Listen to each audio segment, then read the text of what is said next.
Superman issue 28 finds Lana Lang's podcast for the Daily Star begin, with Lana telling listeners about Clark Kent, the man she grew up with who would become Superman. Lana says her editor wanted to interview Clark about his recent identity reveal, so she sat down with him, telling the people listening that he is a lovely man and remains the humble farm boy even though every single facet of him has changed from her days with him. She says despite all the power in his hands, he still remains exactly what the people think he is, Superman. As Superman is imprisoned above Synmar, the people below realize their chosen champion Synmar Utopica has brought the supposed villain to their world. Because of what Synmar has done, the planet and the people suffer thanks to his darkening light, all thanks to his powers being unleashed around the planet, untethering himself from his people and their ways. One of the people knows Superman isn't their only problem, since now that he's part of a larger United Planets as well as the Justice League, they will no doubt come searching for him, something Utopica should have learned before he went and stole the hero from his galaxy. A council member thinks they should just give Utopica what he wants, and in return, they get to return Superman to Earth. The council think their champion brought Superman there as a trophy to taunt them, but the arriving Synmar says that he brought Superman there to inspire them all. The council says that Synmar Utopica was created to defend them, and he's not doing that. The hero calls them all liars, attacking his own people as Lana's podcast continues. Detail how the woman left her interview with Clark relieved that her friend had not been tarnished by civilization and adult responsibilities. Many of his peers had been, like her. However, Clark wasn't. She knows their interview was about his civilian identity and what it meant, but she walked away with so much more, and it still remains a mystery to her. But then there is Lois Lane, the other side of Superman. Lana knows that they don't really have a history together, but they share a professional respect and love for Clark, which is why she reached out to her for an interview. Synmar meanwhile is confronted by his own general and people who think that he has been turned, demanding he leave the planet and never come back or fight until he dies. Synmar says that their race is a galactic power being held back by small minds like the generals, attacking the general and his men. Lana meanwhile says that she had hoped Lois would take pity on her and give her an interview and help write her story, but what she did was more shocking. She gave Lana a copy of her newly unpublished book she wrote about her husband, detailing the truth about Superman. Superman meanwhile joins the Synmar people against their champion, who demands to know how the Kryptonian is able to fight. Lana reveals Lois discovered what she was searching for in her interviews, and so Lana asks if Lois would allow her to read an excerpt of her book on air, and Lois agreed. Moments before Synmar's attack, Clark is met by Galana Rodoso, one of the rulers of Synmar and light partner to Isno Alcor. Clark finds the way the people communicate with him very unpleasant, as the ruler says that, to her understanding, no Kryptonian has ever travelled to Synmar, nor has any Earther, so this is new to them as well as it is to Superman. Superman says that he's being held against his will, and in his culture that's a crime, and he must be let go and told why he was being held. The ruler says he is being held because he is Superman. The being reveals that the Kryptonian power in Superman is being restrained, and he was brought to them by the being known as Isno Alcor, who has become their Synmar Utopica. And to get that entitlement, he had to conquer Superman, since after all, Synmar was created in anticipation for Superman's arrival. Superman is shocked to learn that the people thought that he would attack them, but Galana says that she didn't think that, revealing she is Isno's light partner, and the true reality of Isno's powers was kept from him. That is until an idea war broke out amongst the leaders of the quality of life, and amongst all of the murder and madness that ensued, Isno felt betrayed by his own people, and in turn, he destroyed their world with his choices and darkening light. Galana says that their protector has now become their destructor, as she wishes to return Superman to his galaxy while Synmar is distracted by the general below. Superman refuses to leave, demanding to go down to the planet's surface since he's not done. Superman tells the being that he can help them, and Galana doesn't think that he has the light to stop Synmar, but Superman knows it's not always about power, since he came there in hopes of helping if he could. The hero hopes the military have some things to spare as he dons some light armor to battle Synmar below.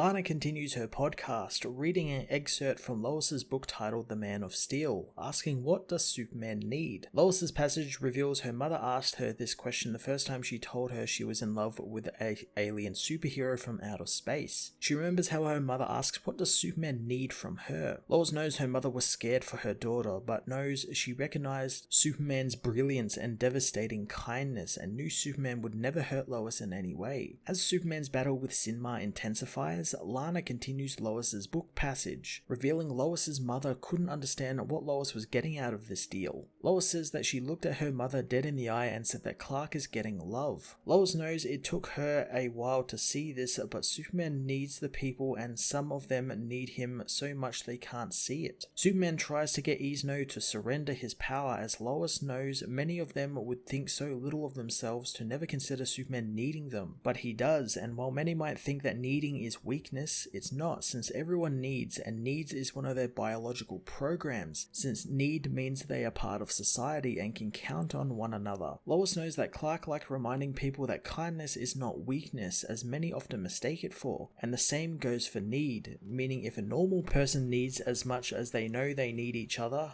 how much does Superman need? Lois knows that everyone is aware of how Superman's powers work and how they come from solar energy from the sun, which makes him a legend on Earth, but what if that energy isn't the only thing that powers him, since people themselves are like little energy batteries, giving off their own unique special energy, meaning Clark is a supercharging battery that is taking in all of the people's love and hope and fear and having it empower him, and while the people need Superman, Superman needs them as well. The Man of Steel finally manages to best Synmar in the fiery explosion of power, much to the relief of his people, as the Hawkman-led United Planet Brigade arrive, demanding everyone stand down. Superman meets with Prince Zerup, who tells the hero they received a distress call from Kellex and came looking for him, almost losing his trail since this is an unknown part of the galaxy. But apparently the Thanagarians have had a long and bloody history with the Synmar. Superman says that Synmar Utopica took over the planet and the people will need their help. Hawkman tells the Synmar people to go back to their homes since everything is under the control of the United Planets now, their first planet in fact. Prince Zerup wants to get Superman home and back to the yellow sunlight as the armored Supergirl and Crypto arrive, having been sent by Kellex as well. Supergirl gives Clark some of her armor that will help with his powers under the orange sun as the Kara bids farewell to Prince Zerup. Before the heroes head out with the arrested Synmar Utopica, the being says that his light path is clear and it goes through Superman's. The hero knows that's not true and he hopes he will learn that it's not. Lana begins wrapping up her podcast, telling the people learning Superman needs them made her world make much more sense, and she hopes the people would want to feel that way as well, hence why she told them it. Back on Earth, a young woman plays guitar alone on a rooftop when soon Lois and Clark arrive. Lois asks the woman's name, learning it's Rona Kowalski. Clark says he's heard her playing and actually hears her almost every day, hoping she doesn't mind if they listen, not wanting to intrude on her time. He tells the musician he really loves her work as Lois tells him to keep talking, so he says that sometimes he's farther from home than he wants to be and sometimes he's stuck in situations where he feels lost, and oftentimes Rona's voice and music is out there and it helps bring him back home. Clark tells the musician that when things are dark, her voice and music gets him home and he just wants to thank the woman for that. After a moment, Clark asks if he could hear some of her music again, so the woman starts playing her guitar as Lois asks for the Mary Poppins treatment, taken high into the sky of Metropolis by her husband as they enjoy the music. Superman issue 28 ended Brian Michael Bendis' run on this Superman title with a lovely hopeful message as Superman finishes his battle with Synmar and vows to help the misguided champion and his people. I absolutely loved this issue and the message it brought through Lana's narration of Lois's book, which funnily enough is titled The Man of Steel. It perfectly encapsulates Superman as a symbol of hope. I love Bendis exploring one final time what makes Superman Superman, and again he knocks it out of the park, understanding while the people think they need Superman, the hero actually needs the people as well, and while he's a symbol of hope to many, he's really, as he puts it in this book, a supercharged battery that is using all of the people's hope and amplifying it and shining it back out on them. It's fantastic to see that iterated on the page again. Synmar as well ended up being quite an interesting character as well, especially with his whole culture based around people's light or spirit or inner chi, I guess you could call it, and how a dark spirit can literally upend their whole world and kind of end up destroying it. It's quite interesting and it's definitely something I would actually like to see more of, though I know we probably won't see more of this race. Despite what people down in the comments will no doubtedly be saying, I absolutely enjoyed this issue and this entire run. I'm going to give this issue a 10 out of 10.